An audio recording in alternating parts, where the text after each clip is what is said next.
ஒரு நல்ல professional friend அப்படின்னு நீங்க நினைச்ச யாராவது ஒருத்தங்க இருக்காங்களா?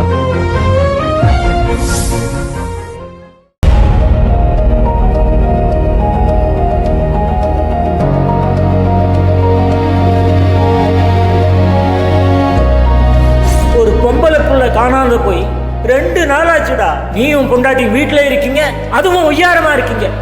அப்ப என்னடா அர்த்தம்? நீங்க தான் ஏதாச்சும் பண்ணீங்களா?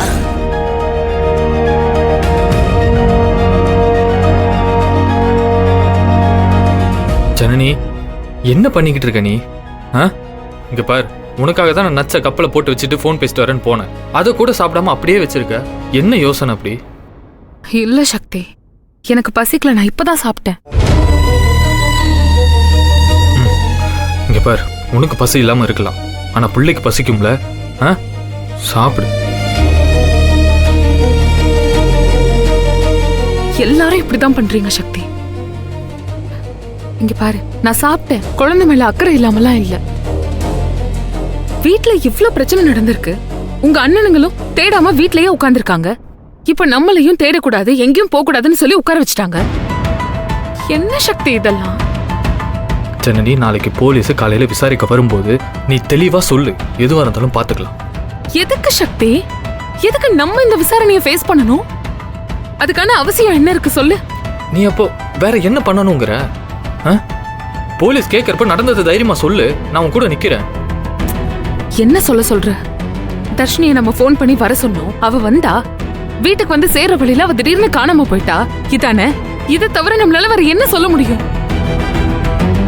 உனக்கு தெரியலையா? இதெல்லாம் அவங்க திட்டம் போட்டு நம்ம மேல எல்லா பழியும் போடணும்னு நினைக்கிறாங்க. இப்படி இருக்கிறப்போ நம்ம என்ன சொல்லி என்ன பிரயோஜனம் இருக்கு? ஜனனி, உனக்கு என்ன தெரியுதோ அதை தைரியமா சொல்லு. நீ முதல்ல சாருபால மேடம் ஃபோன் பண்ண, அதை பத்தி பேசுவோம். ஃபோன் அடி, எடுத்து பண்ணு.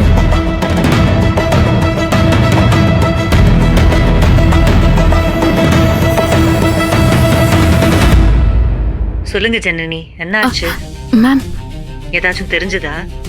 இல்ல மேம், இப்ப இங்க என்னமோ போலீஸ் நாளைக்கு என்ன விசாரிக்க வர போறதா சொல்றாங்க. போலீஸ் உங்ககிட்ட விசாரிக்க எந்த விஷயமும் இல்லைன்னு தெரிஞ்சும் திரும்ப வராங்கன்னா அது உங்களை குற்றப்படுத்துற நோக்கத்துல மட்டும்தான். இப்போ நான் வெளியூர் போக வேண்டிய கட்டாயத்துல இருக்கேன், பிசினஸ் ரிலேட்டடா. நான் தான் சைன் பண்ணி ஆகணும், வேற யாரையும் அனுப்பவும் முடியாது.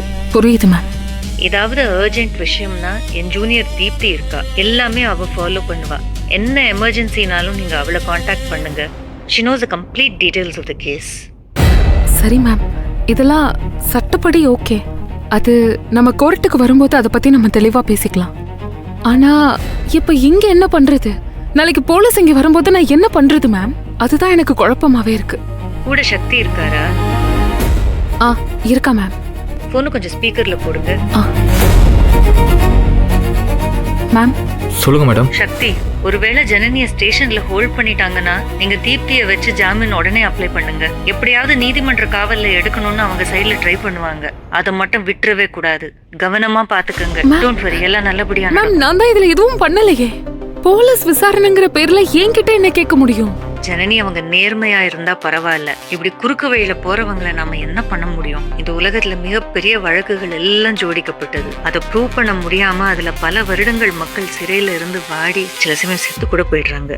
இது அந்த அளவுக்கு போகும்னு நான் சொல்ல வரல, நம்ம அந்த அளவுக்கு போக விட்டுறக்கூடாதுன்னு சொல்றேன். நான் இந்த நேரத்துல ஊருக்கு கிளம்ப வேண்டிய சூழல் இருக்கேன்னு ரொம்ப கஷ்டமா தான் இருக்கு. பரவாயில்ல மேம், நான் இங்க பாத்துக்கிறேன். சக்தி, நான் சொன்னதெல்லாம் ஞாபகம் இருக்கட்டும். மேம், நான் தீப்தி கிட்டையும் சொல்லிட்டு போறேன். நீங்களும் பாத்துக்கங்க.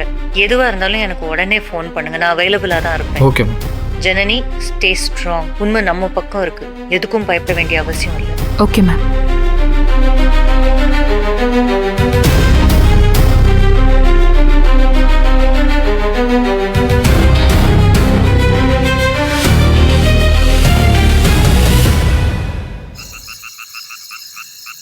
நிலவு தூங்கும் நேரம் நினைவில் தூங்கிடாது. இது ஒரு தொடர்கதை, தினம் தினம்.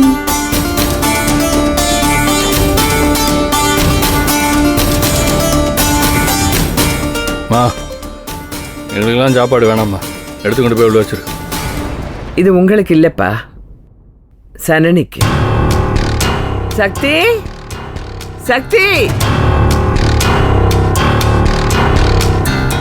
எப்பா சனனிய கொஞ்சம் கீழே கூட்டிட்டு வாப்பா. இந்தாருங்க அத்தை, கதிர் மாமா 6 மணிக்கு மேலே இந்த மாதிரி அவித்த பதார்த்தத்தெல்லாம் சாப்பிட மாட்டார். ராவா தான் உள்ளே இறக்குவார். ஏய், அதனால சோறு வேணாங்கிறாரு. ஆனால் நாங்கள் அப்படி இல்லை. 3 வேளை சோறு பட்டாலும் திம்போம், 30 வேளை சோறு பட்டாலும் திம்போம். ஏன்னா எங்களுக்கு சோறு கண்ட இடம் சொர்க்கம். சமைச்சுக்கு இருக்கேன், 1 மணி நேரம் ஆகும். ஆனா ஒருங்க. ஓஹோ, 2ஆ பிரிஞ்சிட்டீங்களா? நாம தனி, அவங்க தனியா?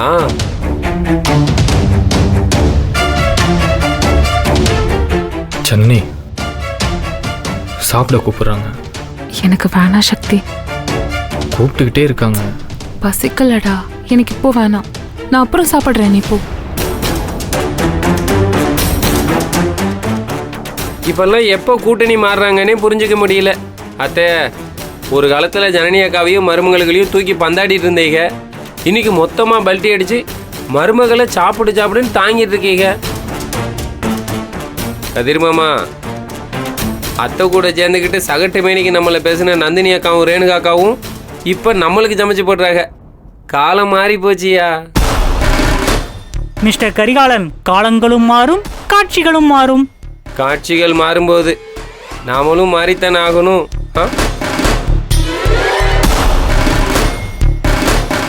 மா, அவ வேணாங்கிறா. எது வேண்டாமா? ஏன்? இல்ல பசிக்கலையா? எது பசிக்கலையா? அப்படி என்ன விருந்து சாப்பிட்டு வந்திருக்காவ? ஆ? இரு வரேன்.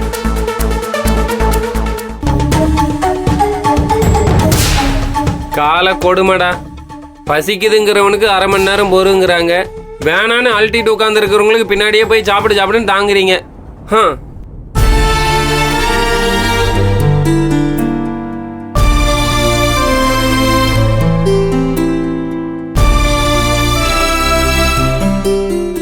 எதுக்கு இப்ப சாப்பிட வரமாட்டேன்னு உட்கார்ந்துருக்கே? எழுந்துச்சு வா, வந்து சாப்பிடு. இல்ல அத்தை, எனக்கு இப்போ வேண்டாம். நான் அப்புறம் சாப்பிட்டுக்கிறேனே. ஏண்டி வேண்டாங்கிற? வயித்துல புள்ள இருக்கு, அதுக்காகவாவது நீ சாப்பிடணும். சரி, எரிச்சல் படாத. உனக்காகவும் சாப்பிடணும்னு சொல்றேன், நீ கேட்க மாட்டேங்கிற. அதான் அப்படி சொன்னேன். இந்தாரு, ஒரே இடத்துல உட்கார்ந்தா மனசும் சரி உடம்பும் சரி. நீ சொல்ற பேச்சு கேட்காது, அது சொல்றதுதான் நீ கேட்கணும். அதனாலதான் கீழே வான்னு கூப்பிடுறேன். இறங்கி வாசனே, நான் சொல்றத கொஞ்சம் கேளு.